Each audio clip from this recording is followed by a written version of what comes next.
They cleared this bitch out. They was just fighting. All right. Oh, that's all. Shoot that. Oh, we just shot that. Oh, I just saw him shoot that dude.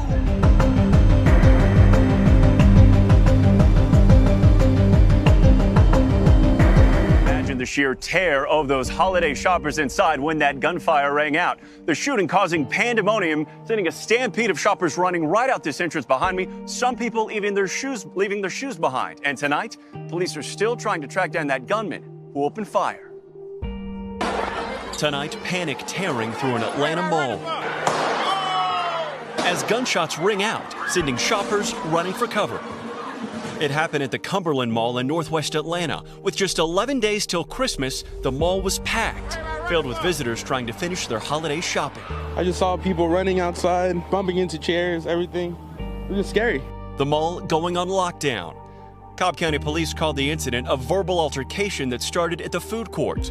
One person was shot and is receiving treatment. The suspect identified, but still on the loose. The shooting comes at a time when Americans are on high alert, just days after 6 people were killed at a Jersey City market.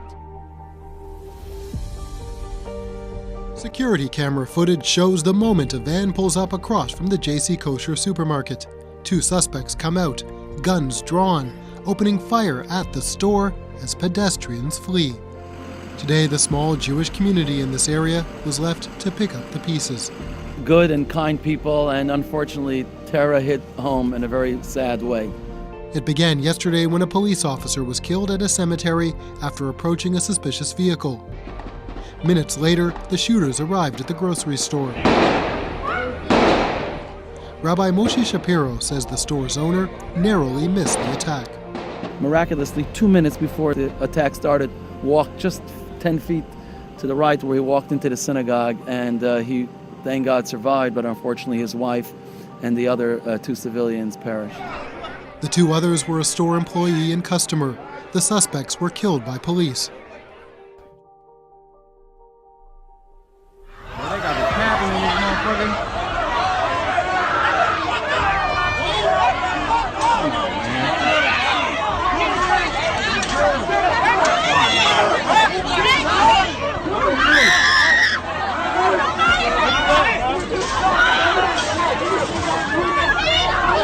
We got to the end of the line, which is near the corner. You heard one gunshot, you heard boom. So we looking around, we didn't know what it was. It didn't sound like a familiar sound, and the buildings around here made it kind of echo off. And then you hear a second boom, and then after that it's complete rapid fire. Oh,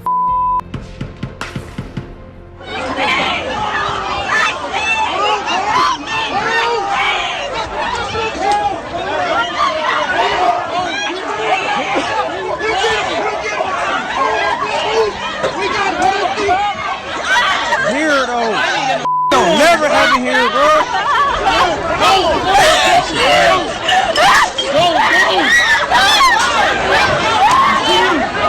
I gotta get my shoe, bro. I ain't got no shoe. We recently all just went through active shooter training as a police department, so we were able to put that training into use today. Shoppers who were inside the mall still on edge.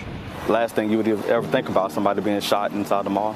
I swear I don't exactly like to shop at malls because I always, when I go to a mall, I kind of have one eye open anyway. 25 years ago, this would have been a shooting in a mall because of a dispute between 2 parties. And all of the shoppers would not have reacted the same. But now, instinctively, they react as if it's an active killer. They run, they hide, they get behind barricades. 3 people, including a police officer, were killed in a shooting. 2 shooters were reportedly firing at people from a convenience store. Police said in a radio transmission that they were shooting at, quote, anyone they saw. Authorities say that both shooters were found dead inside the store, along with 2 other victims. Bystanders described the chaos earlier, saying that the gunfire sounded like fireworks. Here's what the scene sounded like.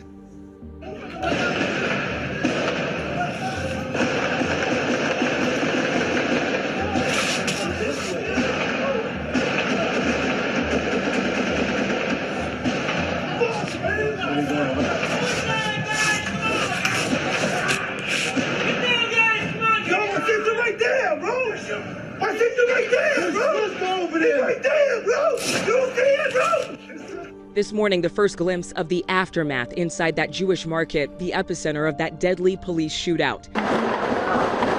The chaos began at this cemetery a little less than a mile away, where investigators say Detective Joseph Seals tried to question the suspects who may have been connected to a weekend homicide. The two opening fire, killing Seals, wounding 2 other officers before fleeing in a rented moving truck that had been reported stolen. Dressed in black and armed with high-powered rifles, they drove the truck to a Hasidic community where they entered the kosher market and began firing. New Jersey Governor Phil Murphy tweeted earlier saying, quote, "I have every confidence in our law enforcement professionals to ensure the safety of the community and resolve this situation. Today reminds us of their bravery and their sacrifices they and their families make for our communities." Several people have been killed in a shooting near a shopping center in Texas. There were reports of multiple gunmen using military-style weapons. Police haven't ruled out that so far, but so many have only arrested 1 suspect. At this second in time, we have 1 person in custody. We won't rule out multiple until we have a concrete investigation based on all the facts and investigation of the scene. So it can change. Run out that way. Keep going. Run. That's the first rule when faced with an active gunman. Keep going, keep going, keep going. And if you cannot run, then you try to hide. This shopper cannot see what's happening, but they can hear the shots. Outside, the devastation of the attack is everywhere. There are dead bodies scattered across this car park, and you can hear the distress from those who had to find them.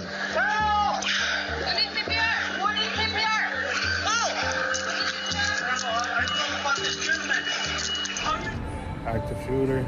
These shoppers in El Paso are trapped in fear of their lives. But here, armed officers have entered with their guns trained. And those hiding can now escape.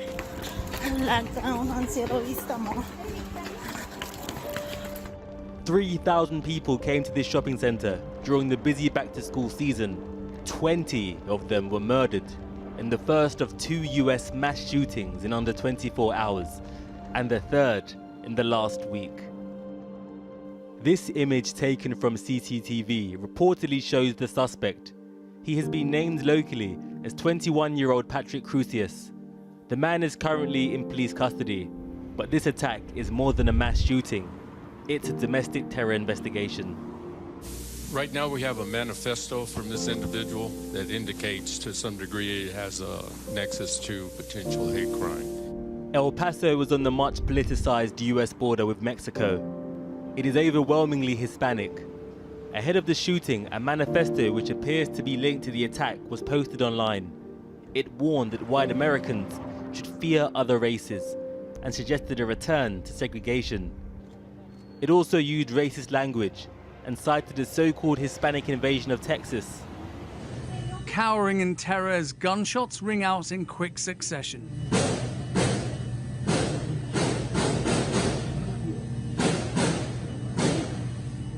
This shopping mall is under siege.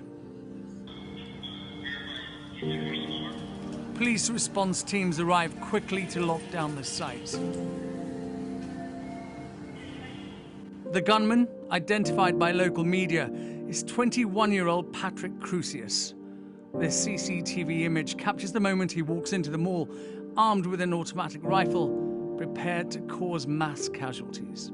He starts pop, pop, pop, pop, pop. He's going for that semi. He's trigger finger. He's going. It's Saturday morning and the mall is packed with families, mothers with young children, buying their back-to-school supplies as the summer holidays come to an end. Go, come on!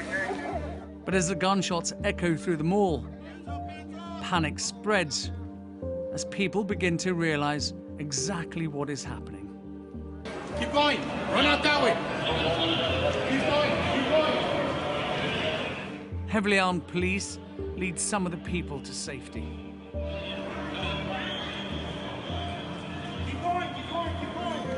The the shots were going do, do, do, do, do. And then he was like, is that gunshots? I said yes. People were running inside saying there was a shooter.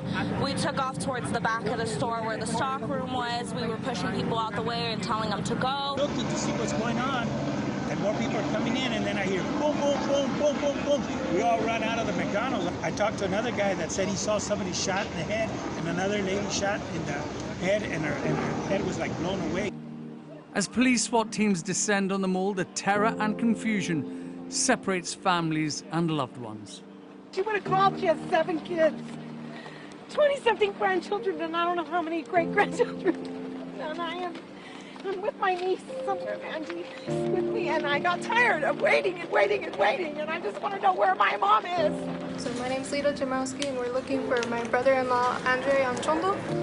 We've been waiting at the hospitals, both hospitals where they've been dropping them off at, you know, the unification center. So we got word. We're just trying to put the word out there if anybody's heard from them. Or...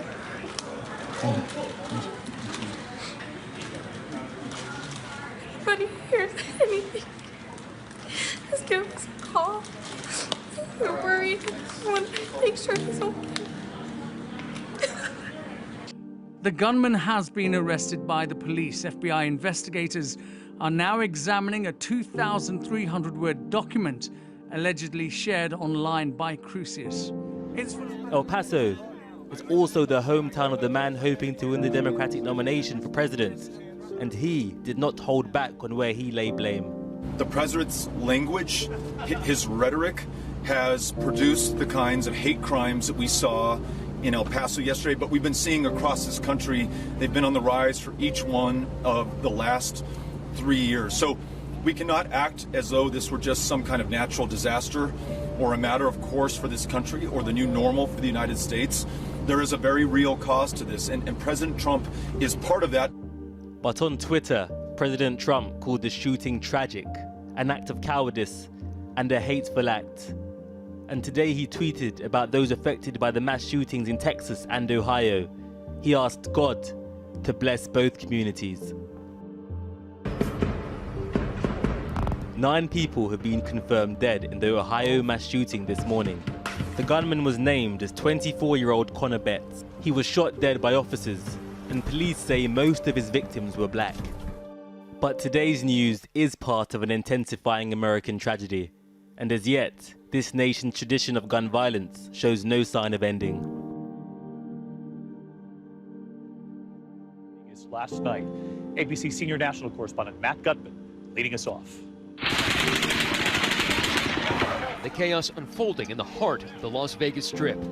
10:08 p.m., 22,000 country music fans packed in, enjoying the Route 91 Harvest Festival. But high above them on the 32nd floor of the glittering Mandalay Bay Resort, police say 64-year-old Stephen Paddock was watching. They say he hammered through the hotel's thick windows and started firing on the crowd below. Country star Jason Aldean was on stage, automatic gunfire quickly drowning out his voice.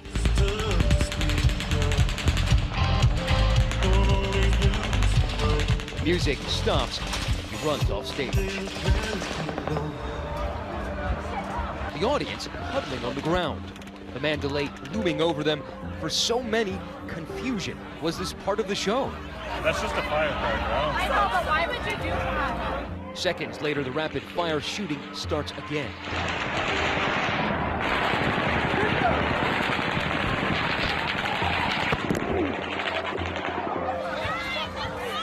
Terrified people pile on top of each other, sheltering behind anything they could.